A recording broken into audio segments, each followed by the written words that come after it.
And we're on air in 3, 2, 1. Everyone, put your hands together for the host of our show, Spoken Ward. Ward draws a lot. Hey everybody, how you doing? How are you? How's it going? I want to say welcome to the first episode of Spoken Ward. This is a series where I take my poems and my art and then put them together so you could really get a sense of the visual imagery that I'm trying to put forth in my writing. Poetry is one of those art forms that has been with me since as long as I can remember. I even have old poem books stored in my closet along with the old drawing books. Those don't ever get touched though. I'm not reading those out loud. But regardless of how, cringe those old poems are, they still got me through a lot of tough times, just like how my poetry now does the same. So, needless to say, a lot of these poems are going to be a very raw version of myself.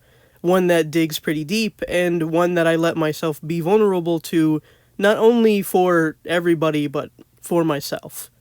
Not every single poem I read for every episode will be that way, but if it comes up, I'll let you know beforehand. But for this episode, I do have something a little different in my repertoire of poems. Today's poem is definitely more of the romantic sorts. Now, I'm gonna let y'all know right now, I am not a romantic. But I really did try for this, and I'll explain what the inspiration is and everything else later on when we get to the drawing portion of this episode. So, I'm going to start reading it in a second. I actually low-key feel like I'm on a stage right now, I'm not going to lie to you. It doesn't help that there's a drawing of myself up there, like that too. So, as a result, I'm a little nervous. I'm not going to lie. But, I guess it's alright. The first time's always the most nerve-wracking, and then everything else after that is going to become, second nature, as they say. But, here goes nothing. The poem is titled Short but Sweet. You smell so divine, like a fresh pair of linen outside in a clothesline, and it's so enticing. Because all I want to do is engulf my body into you and inhale deeply. It drives me into such a wakeless dizzy from my overwhelmed senses. The aroma becomes so strong, I spiral out of tensions and forget everything. Sometimes you smell so sweet, like a cake I can't bite into, but I want to eat, where every crumb that comes before me would wait to be consumed. It sounds a little strange, I presume. Your confectionery that sits in front of me, warm and freshly baked, and waiting for dinner is something I can't take. The flavor must be so rich, mixed with all its spices. The taste must be so sacred, like all its vices.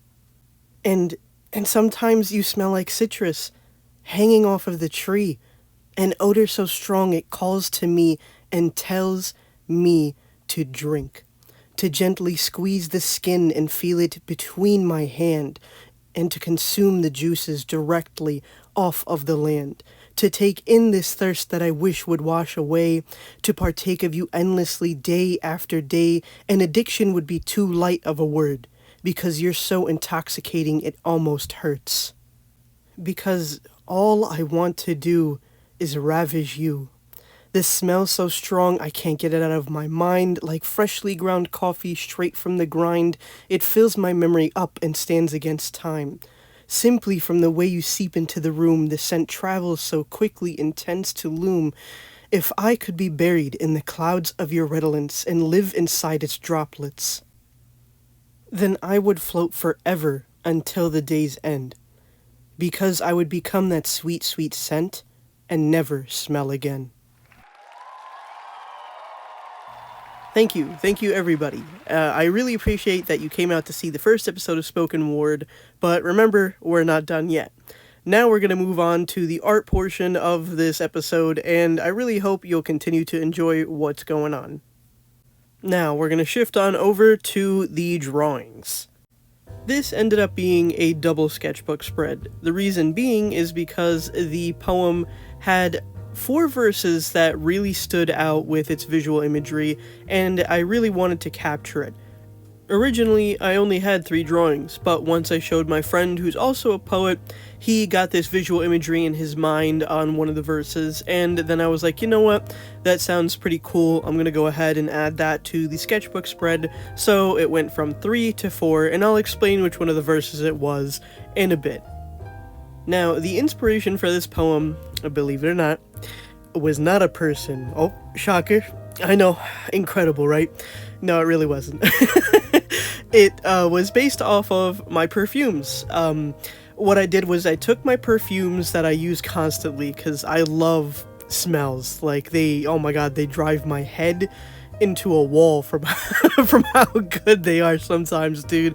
I love smelling scents, and like when they're attached to me, like when I spray the perfume on myself, I'm like, oh my god, like I love perfumes. I love like really like sweet scents. What are they called? Gourmands. Yeah, the gourmands. So I I really love gourmands. I love fresh scents, sometimes citrus. Floral is at the bottom for me, I don't know why, which is kind of funny because my name translated into Arabic is like a bed of flowers or multiple flowers, so it's funny that that's like my least favorite smell, but that's like what my name is. So so I really love the sweets, the citruses, the fresh scents. They drive my like head crazy. So I was smelling the scents one day and I was like, oh man, I wonder how it is to either personify the perfumes into something and create like this aspect of where you're somebody who is smelling a person that you do like, because I've always been told that when someone is in a relationship with somebody else, they attach their scent to that person, or like the smell that they associate that person with, and they absolutely love it, you know. So I wondered how that definitely was. I've never been through that personally.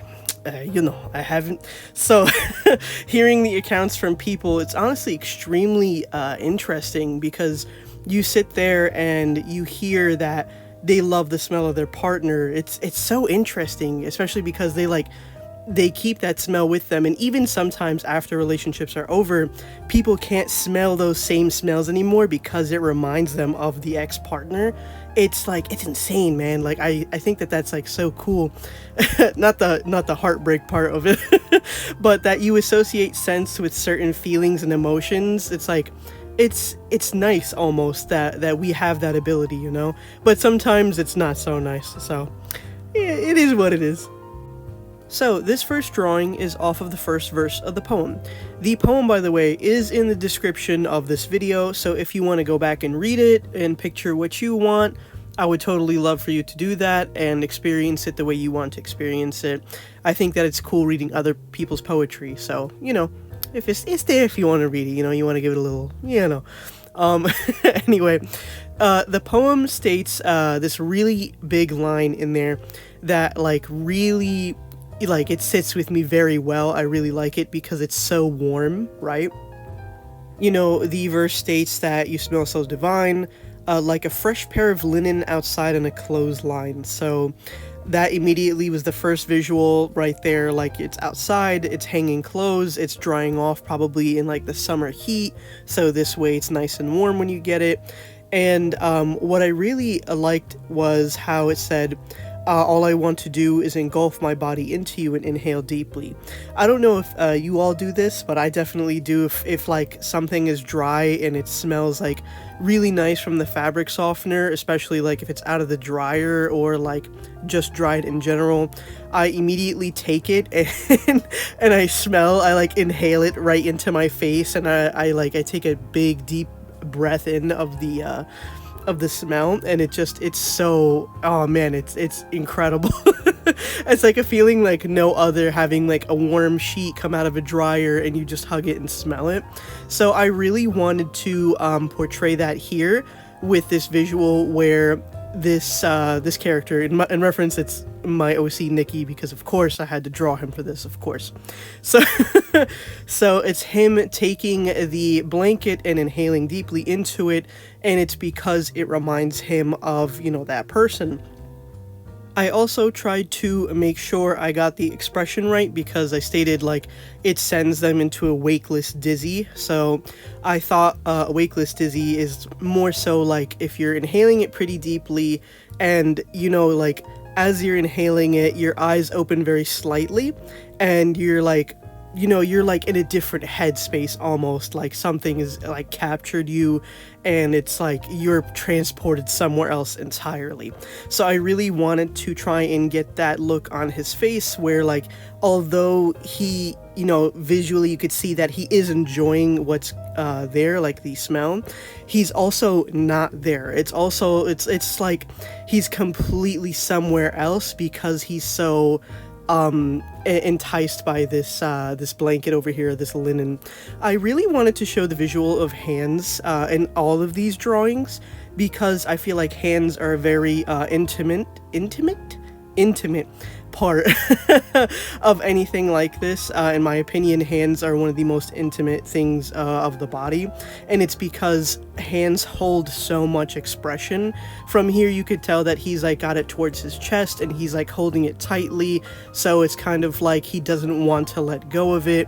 That's definitely what I wanted to portray. And what I also did for the drawing is put some lines in all of them that I thought I liked or would fit the drawing nicely. So I put at the top of that one and inhale deeply because that was like the most like focal point of that verse for me. Now we come to the second verse of the drawing. Of the poem, I mean, which means this is the second drawing. So I think that of the 4 verses that I wrote here for this poem, this one is my favorite, and I think it has to do with the fact that gourmands or like sweet smelling perfumes are my absolute like to die for. There's something so like delicious about smelling a perfume that is like so sweet and like yummy, tasty, all of the above. Like it just, oh man, I can never get tired of the smell. Like y'all don't understand, bro. I dog these perfumes. I love them so much, especially like the sweet ones. Oh man, I literally like, this is like a total side note. The blueberry bundt cake from Bath and Body Works, yo, I bought that perfume last month. I finished it, bro. I finished an entire perfume bottle in a month because I was obsessed with the smell. So, and that one, like, oh man, that smells so good. Anyway, I'm like going back and forth and going left and right here. But to bring it back to the drawing, I really liked the verse in this one where it stated that you're a confectionery that sits in front of me, and I was just immediately taken to a spot in my mind where like you want to eat a sweet so bad, but you have to wait for like dinner or like to eat something proper first because you don't want to ruin your appetite. But it's like, waiting for a sweet or waiting to eat one or telling yourself you're deserving of one is so oh man, it's like it's so taunting. Like it's in front of you and you want to consume it and you want to eat it, but you shouldn't because you should do the right thing and eat like a proper meal first. Or if you're on a diet, you shouldn't be like eating too much of the sweet, because you can still have sweets on the diet, but not too much sweets. So I really wanted to do the visual of Nikki here just sitting like in front of an entire cake and being like, oh man, I want to eat this shit out of it. Like I want to eat that fucking cake. Like I really wanted to show like he's looking fondly at it from a distance. And what I wanted to do when I was drawing it was kind of make him sitting forward on his chair and leaning his body up against the table, kind of like the chair is supposed to be almost like a resistant force, like he's supposed to be sitting up against it, but he's kind of like denying that and leaning forward towards it, kind of like having it call to him. So I really thought that that was like a nice visual, because you can see he's like covering his mouth, like he's thinking if he should or should not do that, like should eat it, but you could tell he's longingly looking at it like he wants a piece of the cake. So I really liked that visual that I came up with. One of the favorite lines of this verse, or I guess two lines, was the flavor must be so rich mixed with all its spices, the taste must be so sacred like all its vices. So I think that line fits this so perfectly, I really do. And I sound like I'm just fucking glazing myself over here. I swear. Like I like the fact that I'm doing the poem, and like I like analyzing what I'm writing. For reference, whenever I write these poems, I am not inside my own head. I write because, you know, the emotions are there, and then I put them down, and then I come back and read it later, and then I see what's going on with my mind. So I genuinely, it's like an outer body experience every time I write a poem, because it's a defense mechanism. It's something I built up over the years to help me out. So in order to separate myself from my feelings, I write poetry, so this way I can process the feeling. It's weird to say, but that's what I do. But yeah, that's my favorite because, you know, the rich cake is sitting in front of you, and, you know, the flavor must be so wonderful, but it's also sacred like all its vices. The vices of the cake, it's extremely dense calorically, and it's, you know, it's fattening. So although there's so much good to it, there's also some bad to it. So it's all about the balance of, you know, how much of the confectionery you want and how much you're willing to go to get it or do for it, you know. Next, we have our third drawing over here, and it coincides with the third verse, and that was the verse that talked about citrus. I feel like whenever there's a kind of citrusy or woody smell or something of the sorts, it's very earthy, it's very down to earth, because it grows off of the land more than anything. It's not something that can be made, but instead something that has, you know, just become. So what I really wanted to do was make it kind of, I guess, as natural, quote unquote, as possible when it came to the drawing.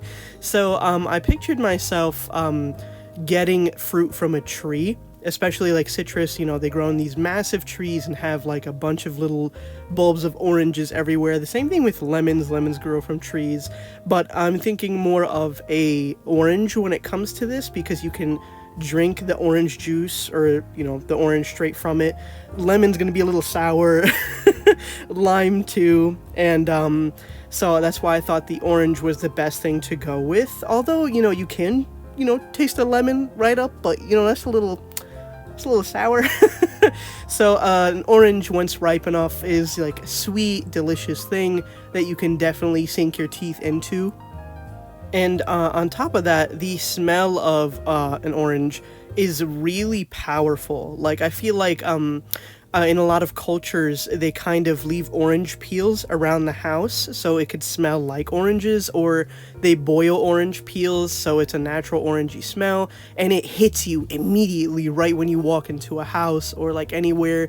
Orange is so potent of a smell, and that's what I really wanted to show here, because the line that said, "An odor so strong it calls to me and tells me to drink," that's what I really wanted to picture, is that you're trying to pick the orange off of the tree because the smell is so like gravitating, and like you go right in and you can eat the orange. Originally I had a different drawing for this, and it was one where he was like biting into the orange, but after a little bit I was like, I don't know if it's too sensual, you know what I mean? Because at that point, instead of longing, it becomes him having it, and I don't want to interpret it in that sense. I wanted more of a longing, like he was going for it instead of him achieving that thing. Especially for this line, I thought that it would be better if I worked up to him getting the achievement of what he wanted versus just giving it to him immediately. So here you could see, again, with the hands, he's got his hand wrapped around the branch, pulling it down towards him, and him grabbing the orange very gently, like he's not trying to pull it, but you could tell there's still some kind of yearning, like he does want it, but he has to be gentle in order to grab it. And then what I really liked was the one line that was like, to gently squeeze the skin and feel it in between my hand and to consume the juices directly off of the land. That's definitely what I can see here, is like he's going for the fruit and he is, you know, going to probably just tear right into it. Orange is one of those very like primal fruits, I'm gonna say, right? I feel like there's very prissy fruits and very primal fruits.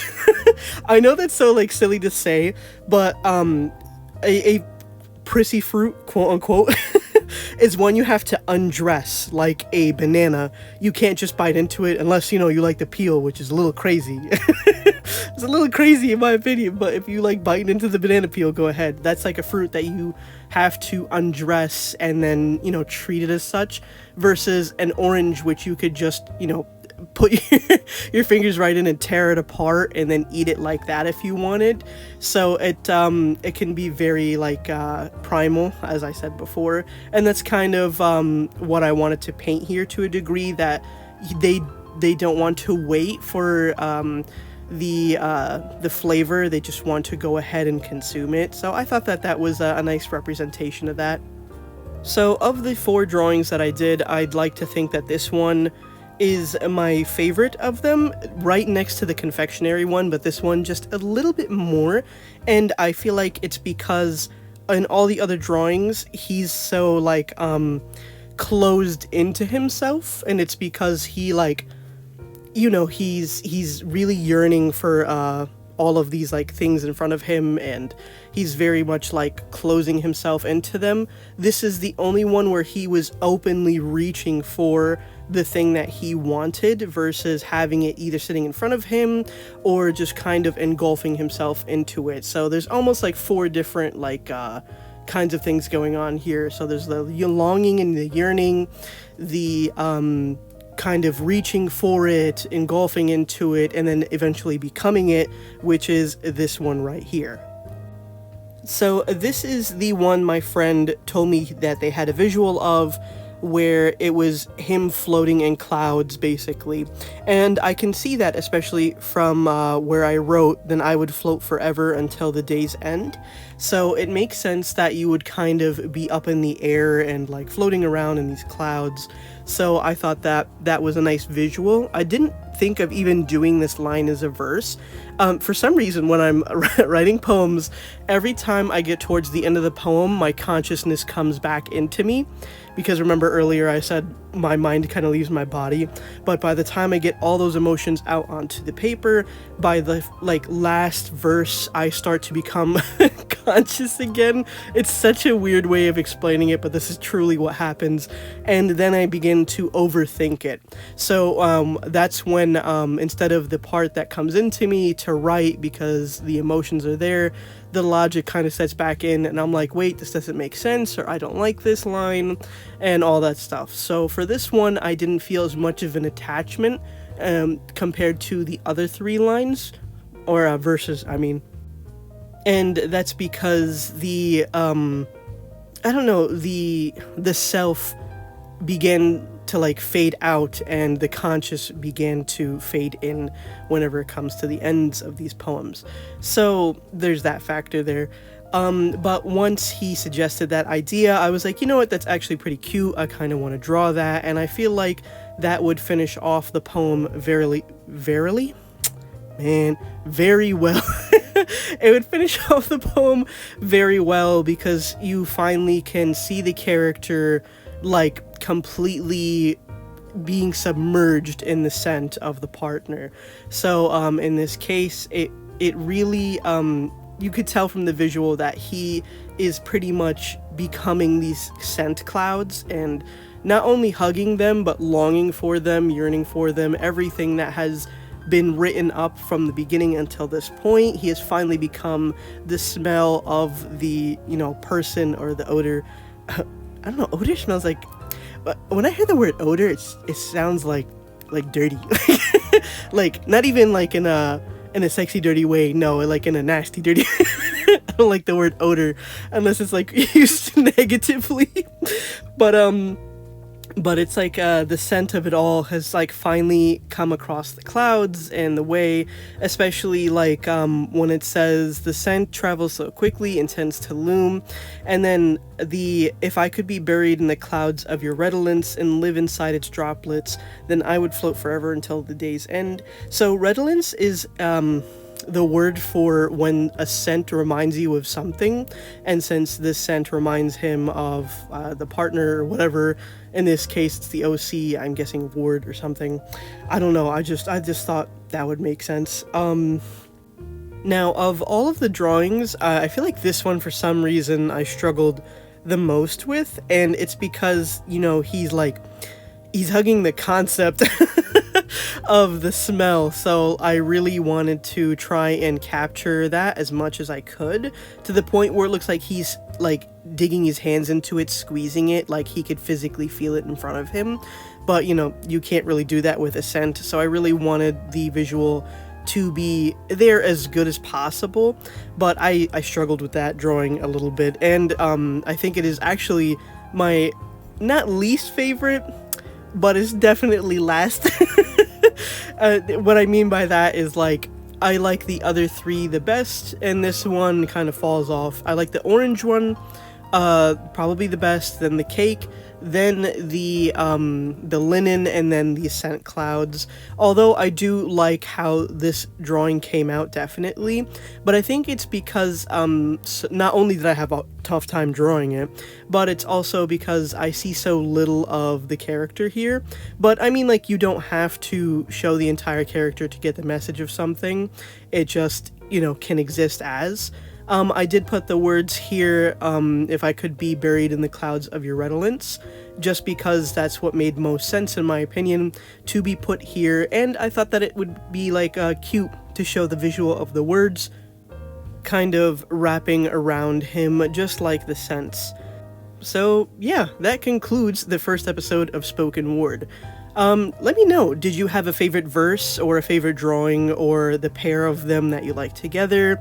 If you definitely liked this episode and you want to see more in the future and, you know, all that stuff, I'd love to hear some feedback on this, especially because I was kind of nervous making it. So yeah, thanks for watching, and remember, I love you. Bye.